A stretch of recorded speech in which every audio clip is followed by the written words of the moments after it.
네, 요즘 TV를 틀면 정치적인 이야기, 또 경제적인 이야기, 또 사회 문화적인 이야기 많이 나오죠. 네, 그런데 요즘에 또 특히 가장 먼저 첫 번째 뉴스로 나오는 내용이 있는데요. 그게 무슨 소식인지 아십니까? 해마다 이맘때면 꼭 나오는 소식이 있는데요. 바로 봄꽃에 대한 소식입니다. 많이 보셨죠? 뉴스를 보다가 여러 가지 힘들고 어려운 내용도 많았는데 봄꽃이 어디에서부터 피었습니다. 언제 핍니다. 이 소식만 들으면 왠지 마음이 흐뭇해지고 기다려지고 그 뉴스에 조금 더 가까이 가서 화면을 보고 싶은 마음이 생각이 납니다. 이처럼 봄이 찾아왔고 또 봄꽃은 똑같이 그 아름다운 꽃과 또 향기를 우리에게 보여주고 있습니다. 어쩌면 이 봄꽃은 꽃이라는 본질적인 소명이 있는 것이고 해마다 따뜻한 봄이 되면 아름다운 꽃과 향기를 피워내는 사명이 있다라는 생각이 듭니다. 그리고 이 꽃은 이제 지는 것처럼 보이지만 나중에 그 나무에 가장 귀한 열매가 되는 것을 우리는 기억합니다. 오늘 저는 그리스도인의 소명이란 제목으로 함께 말씀을 나누고자 합니다. 그리스도인의 소명은 신앙의 본질적인 것입니다. 우리가 소명과 사명에 대해서 이야기를 하는데요. 소명은 말 그대로 처음 설명드린 대로 내가 꽃이라는 것입니다. 그리고 사명이라는 것은 내가 이 계절이 되면 피워내는 것을 말합니다. 그리스도인의 소명이라는 것은 무엇일까요? 내가 복음의 사람이라는 것, 그리스도인 신앙인이라는 것입니다. 그러면 우리에게 주어준 사명은 무엇일까요? 이 사명은 지금 여러분이 맡고 있는 직분을 뜻하고 있습니다. 내가 어디에서 봉사하고 내가 이 직분으로 어떤 섬김을 하는 것, 이것이 바로 우리에게 주신 하나님의 사명입니다. 그래서 이 소명과 사명을 알아가는 단계가 있는데요. 그랜드 종합주석에 보면 이렇게 알려주고 있습니다. 하나님께서 알고 계시고 구별하시고 세우시고 보내시고 명하시고 용기를 주시고 동행해 주시고 우리를 통해 말씀하신다. 다시 한번 알려드리겠습니다. 알고 계시고 구별하시고 세우시고 보내시고 명하시고 용기를 주시고 동행해 주시고 우리를 통해 말씀하신다. 여러분, 이런 소명과 사명을 감당할 수 있는 그리스도인이 되기를 소망합니다. 아멘. 어떤 분들이 이제 저에게 물어봅니다. 목사님, 주중에 바쁘시죠? 주말에는 그럼 뭐 하세요? 이렇게 물어봅니다. 그러면 저는 그렇게 말합니다. 오히려 주중보다 주말에 바쁘고요. 주말에는 주로 말을 합니다. 이렇게 이제 이야기를 우스갯소리로 이야기를 했습니다. 어찌 보면 하나님이 주신 지혜로 제가 대답을 했는데요. 목회자는 주중에도 바쁘지만 또 주말이 되면 예배를 준비하고 또 주일이 되면 새벽부터 오후까지 설교를 통해서 하나님의 말씀을 대언하게 됩니다. 세상 사람들이 보기에는 말이라는 이 표현을 통해서 전달하는 것이죠. 이러한 말에는 어떠한 힘과 능력이 있겠습니까? 세상 사람들도 이 말 한마디를 하기 위해서 준비하고 또 준비합니다. 목회자들은 이 설교를 하기 위해서 한 주간 또 오랜 시간 고민을 하고 또 기도를 하고 씨름을 하게 됩니다. 그리고 만들어내는 또 주시는 말씀을 통해서 설교를 통해서 성도들에게 전달을 하는 것이 저희의 소명입니다. 이처럼 목회자로서 내가 소명을 받은 그 소명의식을 가지고 이제 하나님 앞에 성도들 앞에 예배를 또 설교를 말씀을 전하는 것이 바로 저의 사명이라는 것입니다. 우리 성도님들은 어떻습니까? 여러분에게도 그리스도인이라는 소명이 주어졌다는 것을 잊지 마시기 바랍니다. 그렇다면 우리에게 주어주신 이 소명을 행하기 위해서 우리는 사명을 감당해야 된다는 것입니다. 목회자는 설교를 하는 것이 소명이고 또 사명인데 성도님들은 그러면 무엇이 소명이고 사명일까요? 지금 여러분이 할 수 있는, 지금 여러분이 맡은 직분과 섬김의 자리에서 최선을 다하는 것이, 또 내가 그리스도인으로서 봄꽃을 피워내는 것이 바로 하나님이 주신 소명과 사명을 감당하는 것입니다. 오늘 본문에 한 사람이 등장하는데요, 에레미야 선지자가 등장을 합니다. 에레미야 선지자는 여러분이 잘 알고 있는데 별칭이 하나 있습니다. 에레미야 선지자의 별칭은 뭘까요? 뭐라고 말씀하시는데 제 귀에 쏙 들어오지는 않습니다.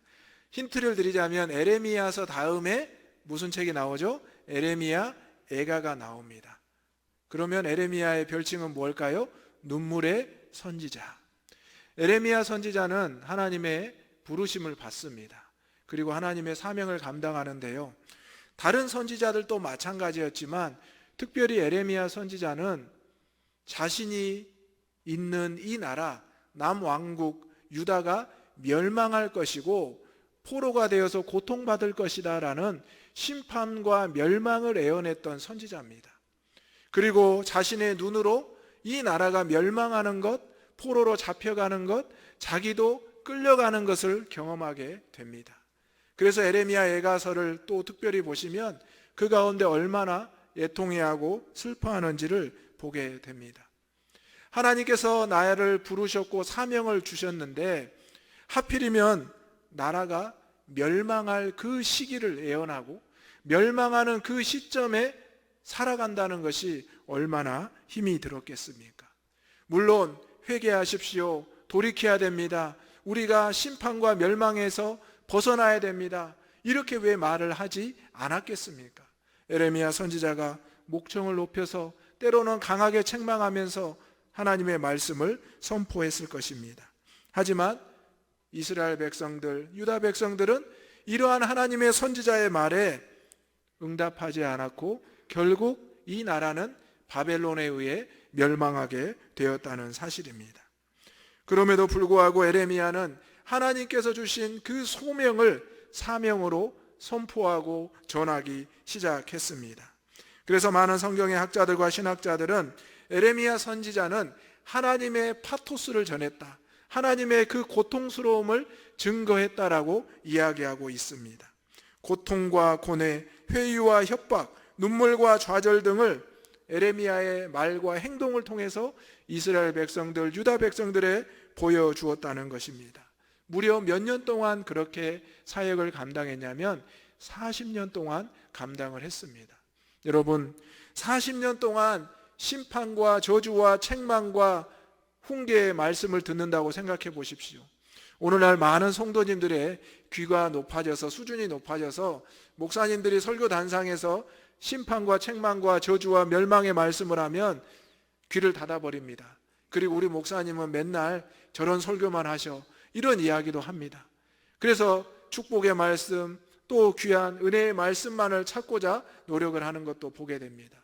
그런데 성경에는 에레미야 선지자처럼 하나님의 소명을 받고 죄에서 돌이키지 않는 이스라엘 백성들, 우리의 삶에 회개하라, 회개하라, 이 말씀이 수없이 기록됐다는 것을 우리는 알아야 합니다. 예수님께서도 이 땅에 오셔서 선포하신 내용이 무엇이었습니까? 회개하라, 천국이 가까워 왔느니라. 그리고 예수님도 이 땅에 오셔서 백성들에게 많은 은혜를 베푸셨지만 궁극적으로 이 땅에 오신 목적이, 우리 장로님께서 기도하셨지만 우리가 사순절의 기간을 통해서 주님이 십자가의 길을 준비하셨고 마침내 걸어가시고 달려 죽으신다는 그 내용이 바로 예수 그리스도의 삶의 목적이었다는 사실입니다. 예수 그리스도의 소명은 바로 하나님의 아들로서 이 땅에 오셔서 구원자의 삶을 살아가는 것, 메시아의 삶을 살아가시는 것이 소명이었습니다. 그리고 하나님의 이끄심대로 마침내 살아가셨습니다. 사망 권세 이기시고 부활하시고 또 우리에게 오시고 우리에게 성령을 약속하시고 하나님의 품으로 돌아가지 않으셨습니까? 오늘 에레미야 선지자는 하나님이 주신 소명을 받아들였음을 고백하고 있는데요, 4절의 말씀을 보면 여호와의 말씀이 내게 임하니라 이르시되, 오늘 첫 번째로 우리가 그리스도인의 소명으로 먼저 여호와의 높이심을, 하나님의 높이심을 기억해야 됩니다. 4절의 말씀 다 같이 읽어보겠습니다. 시작. 여호와의 말씀이 내게 임하니라 이르시되. 아멘. 여러분, 에레미야 선지자의 이름에는 몇 가지의 뜻이 있다고 합니다. 보통 한 가지나 두 가지의 뜻이 있는데요, 에레미야 선지자의 이름의 뜻은 오늘 제가 세 가지로 말씀을 드리려는데요, 첫 번째가 방금 말씀드린 대로 여호와께서, 하나님께서 높이시다라는 뜻입니다. 두 번째는 어떤 뜻이 있냐면 여호와 하나님께서 던지시다, 보내시다라는 뜻이 있습니다. 세 번째는 어떤 의미가 있냐면요, 여호와 하나님께서 세우시다라는 뜻이 있습니다. 먼저 우리가 여호와 하나님께서 높이신다라고 말씀했는데요, 4절의 말씀에 여호와의 말씀이 내게 임하였다, 이런 고백을 합니다. 여러분, 하나님께서 여러분에게 말씀하시는 것을 들으시기를 소망하시죠? 하나님의 응답 받기를 원하시죠? 여러분 생각해 보십시오. 내가 하나님 앞에 예배드리면서, 기도하면서, 찬송하면서, 말씀 들으면서 하나님께서 나에게 말씀하시면 좋겠다, 나에게 직접 부르시고 응답하시면 좋겠다, 이 생각 하지 않고 오시는 분이 누가 있겠습니까? 심지어 내가 부족하고 연약하고 죄악 가운데 있을지라도, 내 궁핍한 어려운 상황에 있을지라도 하나님이 나를 한번 불러주시면 좋겠다, 사랑하는 내 아들아, 내 딸아, 내 이름 불러주셨으면 좋겠다, 이 생각이 있을 것입니다. 오늘 하나님께서는 에레미야 선지자를 부르셨고 그 말씀이 임하셨습니다. 여러분, 하나님이 우리를 부르셨다는 것은 우리를 높여주신다는 겁니다. 여러분, 누군가가 높은 분들이 우리를 찾아와서 우리에게 말을 걸어주면 어때요? 아이들 말로 어깨에 뽕이 들어가고 어깨가 으쓱해지지 않습니까? 그런데 내가 알고 있고 잘 알았던 어떤 분들이 나를 외면하고 지나치면 어때요? 마음이 서운하고 좀 그래도 마음에 상처가 되잖아요. 하나님께서 예레미야 선지자를 부르셨고요, 그에게 직접 말씀해 주셨습니다. 그것은 무슨 뜻입니까? 바로 에레미야 선지자의 이름처럼 하나님께서 높이셨다라는 것입니다. 하나님께서 우리 대장의 가족들 모두를 한 영혼 한 영혼을 높여주시기를 소망합니다. 그렇게 되는 것은 바로 하나님의 말씀을 잘 듣는 것입니다. 하나님이 나와 대화를 해주시고 하나님이 나와 동행해 주시고 함께 해주신다는 것, 바로 이것이 하나님이 나를 높이신다는 것입니다. 여호와 너의 말씀이 내게 임하니라. 예레미야는 사실 베냐민의 사람이었고 아나돗 제사장 중 hil기야의 아들이었습니다. 오늘날로 말하면 모태 신앙인이었습니다. 어렸을 때부터 말씀을 가까이 할 수 있었고요, 또 하나님의 땅에 거하는 은혜를 입었을 것입니다. 그런데 그 중에 과연 몇이나 하나님의 부르심을 직접 입었을 걸까요?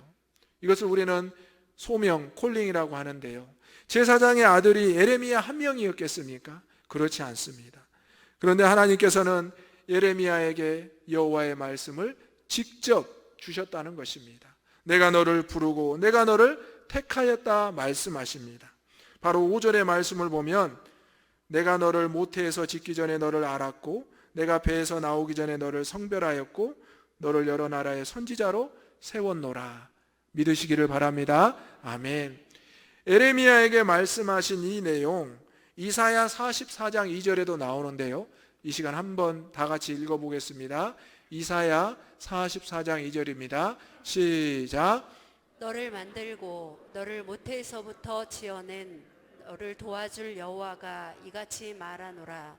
나의 종 나의 야곱 내가 택한 여수르나 두려워하지 말라. 아멘.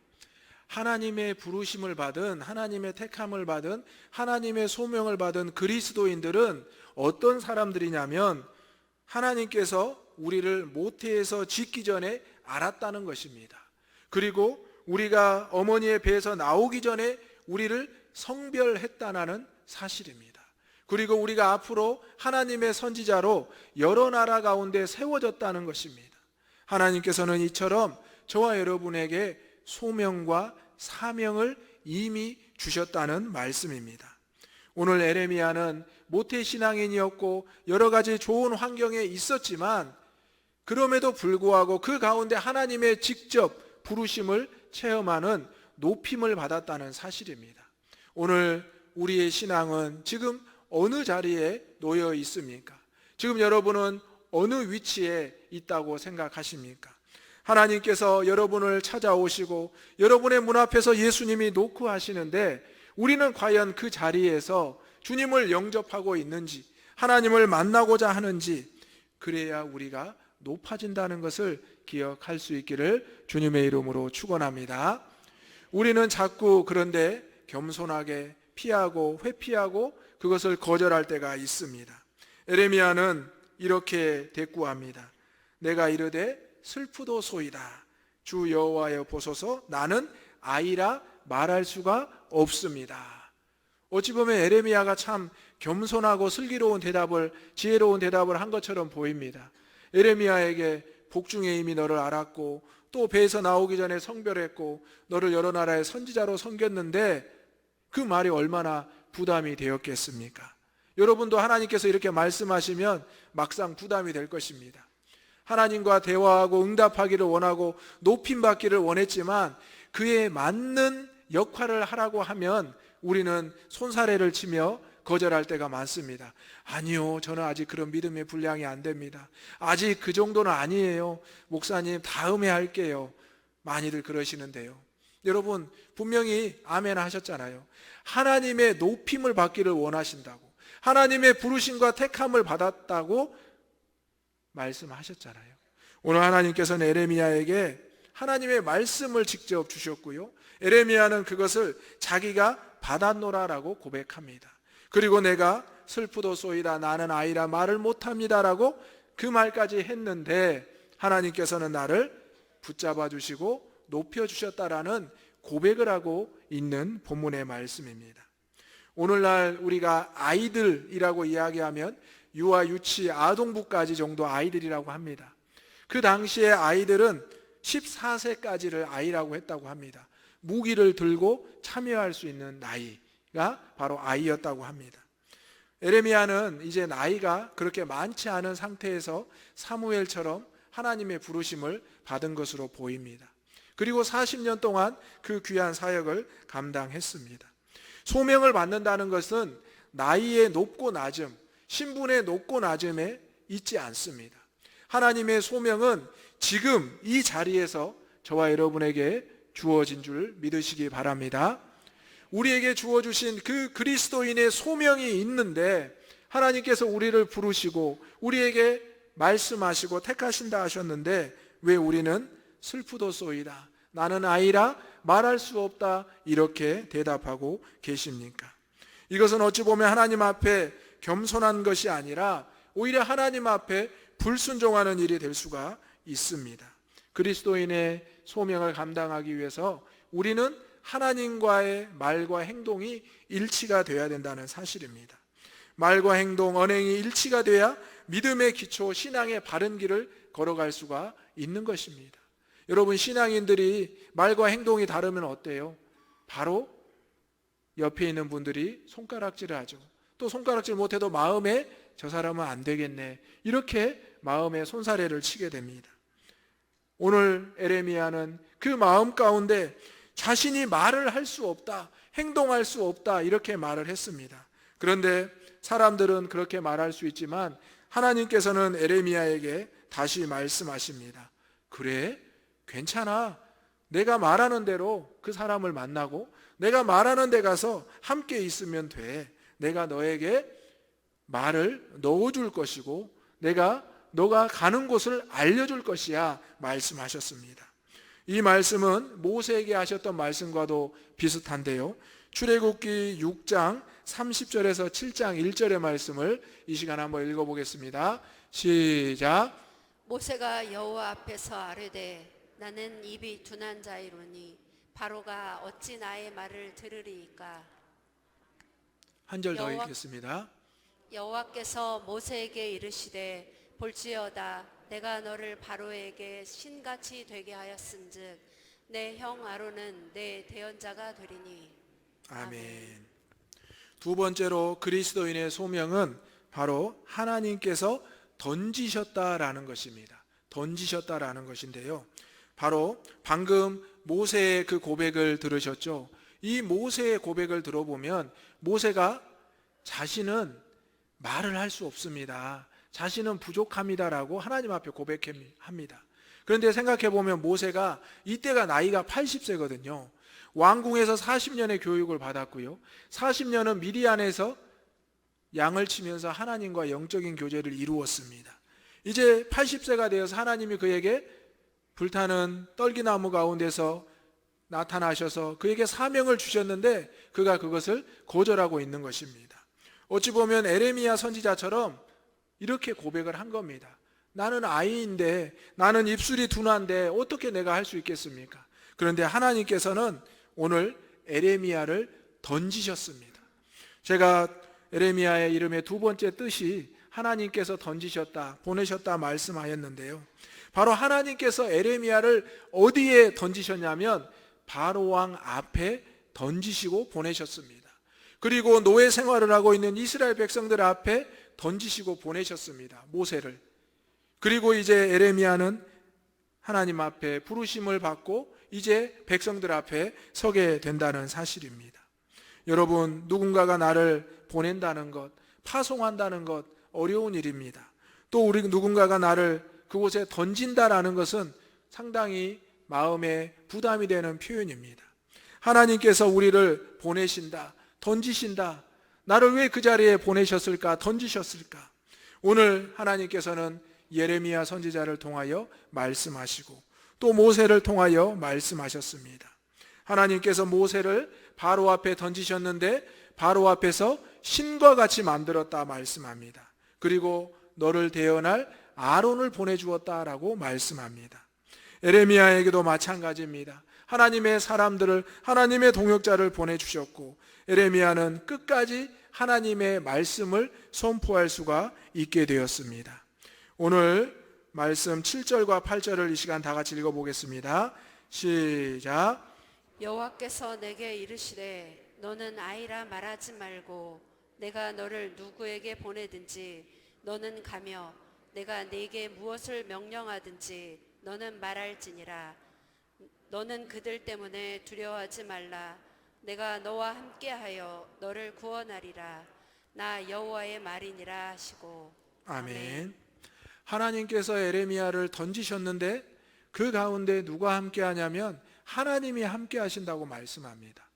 여러분, 운동을 잘하는 분들은 그 정확한 위치와 정확한 그 부분에 던질 수 있고 위치할 수 있습니다. 제가 예전에 대학교 때 농촌에 봉사 활동을 갔는데 모내기를 하러 갔거든요. 예전에는 다 이제 이양기로 하기 전에는 이제 직접 심으시고 또 삐뚤어진 곳에는 직접 손으로 심었는데 거기에서 놀라운 광경을 봤습니다. 우리 이제 농부 어르신들이 모를 한 움큼 짚더니 던지시는 겁니다. 그런데 정확하게 그 빈자리에 가서 딱딱 들어가더라고요. 그래서 이제 그곳에 가서 다시 심기만 하면 되도록 하시는 걸 보았습니다. 하나님이 우리를 던지신다. 하나님이 우리를 보내신다. 하나님께서 우리를 목적한 곳에 또 우리가 필요한 곳에 보내신다는 것은 우리는 그 당시에는 두려워하고 걱정할 때가 있습니다. 운동선수들, 특히 야구선수들이 공을 포수의 미트에 꽂을 때도 마찬가지입니다. 스트라이크인지 볼인지 알면서 던지는 투수가 정말 대단한 순수라고 합니다. 또 많은 전문가들이 정확한 목표와 방향을 알고 하는 것을 우리는 프로라고 하고 전문가라고 합니다. 하물며 하나님께서 우리에게 우리를 모태에서 짓기 전에 아시고 우리를 배에서 나오시기 전에 성별하시고 우리를 선지자로 세우신 소명과 사명을 주신 하나님께서 왜 던지시고 보내시는 것을 정확하게 하지 못하겠습니까? 오늘 하나님께서 저와 여러분을 정확한 자리로 인도하실 줄로 믿습니다. 정확한 자리에 우리가 가 있다는 사실을 기억하면서 그 자리에서 거절하지 마시고 그 자리에서 외면하지 마시고 내가 더 이상 아이라고 말하지 마시고 주님, 제가 할 수 있습니다. 주님, 제가 여기 있습니다. 이 대답을 할 수 있는 저와 여러분이 되시기를 소망합니다. 이 시간 한번 따라서 해보겠습니다. 주님, 제가 여기 있습니다. 제가 할 수 있습니다. 아멘.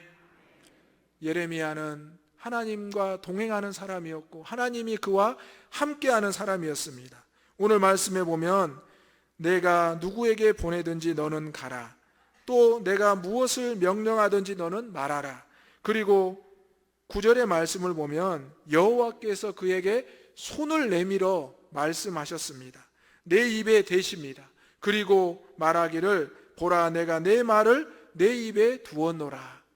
여호와께서 손을 뻗어서 우리의 입술에 손을 대고 말씀하십니다. 내 말을 내 입에 두었으니 너는 말하기만 하면 된다. 여러분, 이것이 하나님께서 우리를 던지시고 보내신 귀한 사명이라는 것입니다. 세 번째로 하나님께서 그리스도인으로 사명으로 우리를 바로 세우십니다. 10절의 말씀 다 같이 읽어보겠습니다.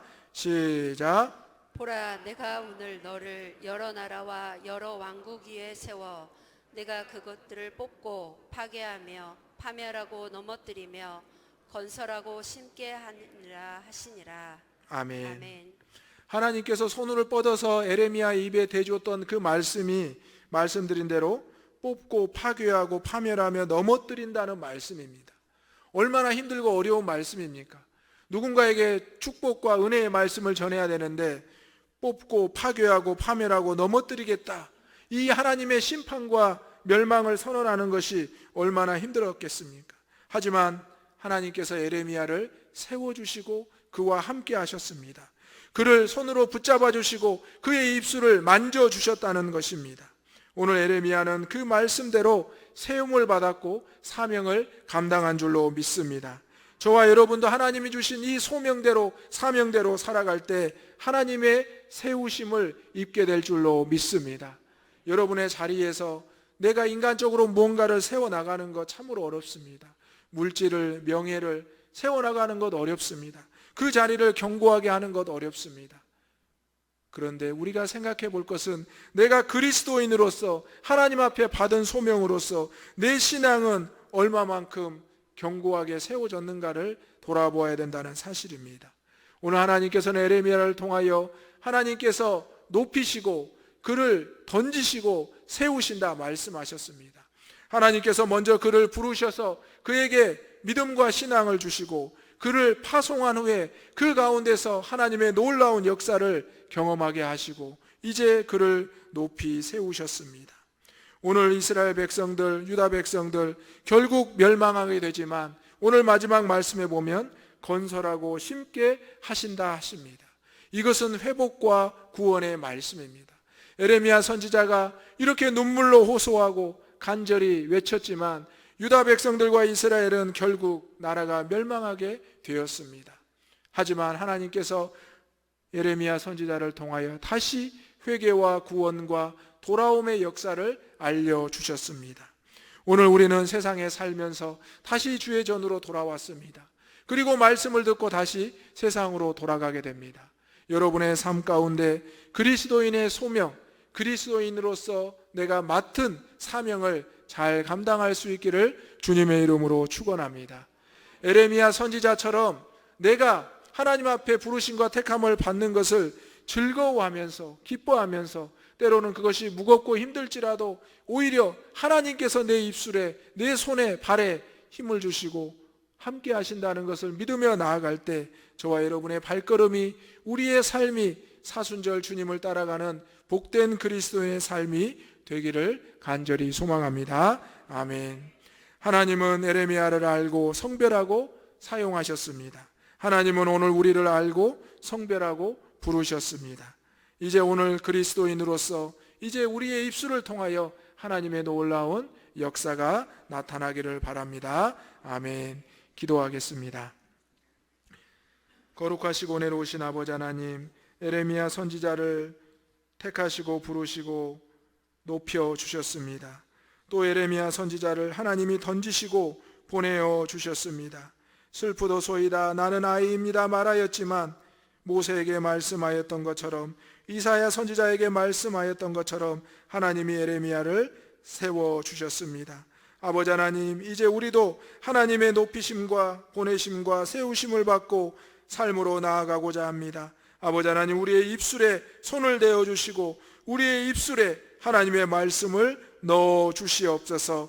어디를 가든지 누구를 만나든지 그리스도인으로 살아가게 하여 주옵소서. 예수님의 이름으로 기도하옵나이다. 아멘.